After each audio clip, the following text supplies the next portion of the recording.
Hey, I'm just doing some quick. Figured I'd do quick speculation on our good pal JPEGMAFIA. Peggy has announced that he's finally gifting us the disappointment, which we are going to be prepared for. It's coming September 13th, and it is called "All My Heroes Are Cornballs." Now, initially, when I looked at it, I was like, okay. Because there's a famous saying that basically goes, don't meet your heroes. Typically, the disappointment that is brought about meeting your hero slash person you look up to is that they're never what the public image always is. And usually nowadays, we kind of get a deviation from that where we can kind of almost hyper fixate on the personality of someone, but there's also the really good ability to be able to hide yourself within the internet's walls and not necessarily have every aspect of you out there. So it has a weird twofold way. And now looking at it, Peggy is sort of flipping that same idea and saying that, oh, actually, all my heroes are just lame. They follow these outdated ideals. They do these things that don't really contribute to anyone's actual help, but they kind of market this illusion. And I am basically saying that I'm kind of disillusioned with that. I'm disappointed in it and I dislike it.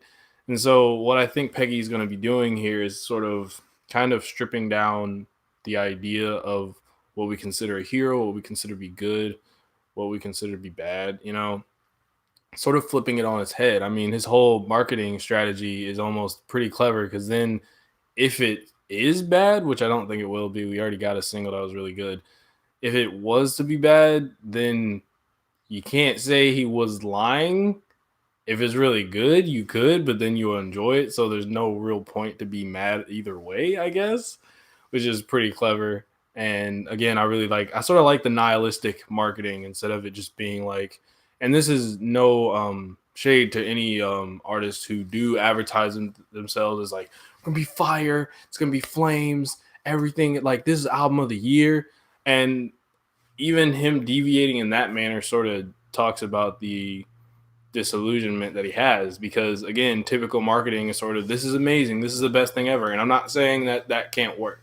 Typically people get really excited when they hear the artist say this is the best I've ever been, or this is the level I've been at. To make sort of a sports parallel, in sports typically the off season is ripe with a lot of illusions, because typically we'll hear about how player X is in the best shape of his life and he's going to come in the next season, man, he's been dominating practices, and man, when the regular season comes, he's about to like be MVP and stuff like that. And then we actually get the product, and sometimes there is subtle improvements, or there's not really the improvement that is equaling our expectations. So in a way, Peggy dampening the expectations gives him an out either way, and also allows people to not get themselves super hype and then super sad. So in a way, he's providing a balance without having to sort of let people figure that out on their own, I guess.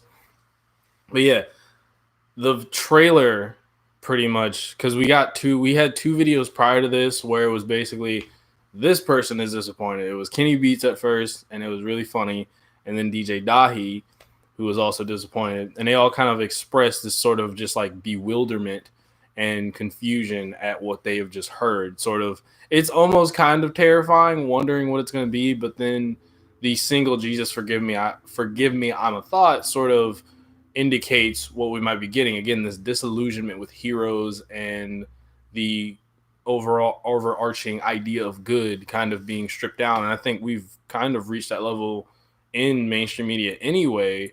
So for Peggy to tackle it will be interesting, and sort of the way he is constantly deviating from expectations. I mean, his music is literally experimental.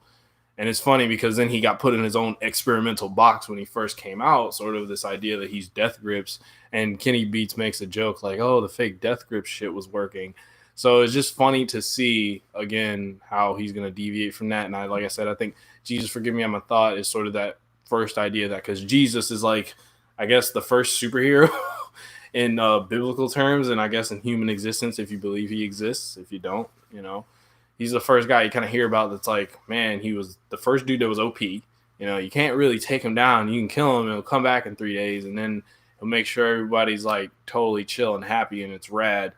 But basically, that idea that seeking forgiveness from a deity because he still gets warped into the temptations of typical things, such as, like I said, but I think I said it before, but like fruitless activities, and sort of temptations such as like sex, drugs, the whole 9 yards, and getting lost in that. So I think it'll be interesting to see if what he'll be tackling is what I'm thinking he'll be tackling, which is again this disillusionment with the idea that how we market something as good, how we make something good, how it comes together. And the trailer is pretty hilarious because it like everyone's sort of expressing again this disappointment and this disturbance almost, if you will. And I think what low key is clever is that I feel like most of these people in this video will be featuring in some form or fashion. I don't know all of them. I saw James Blake and I was like, oh my God. And I saw Injury Reserve and Parker Corey said it was Kamala Harris rap. And I giggled because basically, if you don't know, Kamala Harris is a politician who has had in recent times sort of people reveal certain things that were contradictory to the persona that she puts on. Once again, that idea of contrasting between a persona and an actual person, the actions and the person. So it'll be interesting to see if all these people we saw are going to legitimately be featured, or if Peggy is just like, hey, my friends just said a bunch of stuff and it's just a whole album from me. Which I think Veteran was, minus like a couple things, because I know he said he hid some like features and stuff in there and like samples and whatnot in there in an interview with Fantano a while ago. But yeah, all my heroes are cornballs. The disappointment is imminent, September 13th. I am excited. Well, this guy says cornballs don't sound like pleasing at all. Like even popcorn balls are like, they're okay, but I kind of just like my popcorn as a normal thing, not as a cluster. Guess that'd be a cluster. Puns are hard, okay? Puns are hard. Don't judge me. All right? Only Jesus can judge me. Jesus, forgive me. I'm a thought. Where's the button?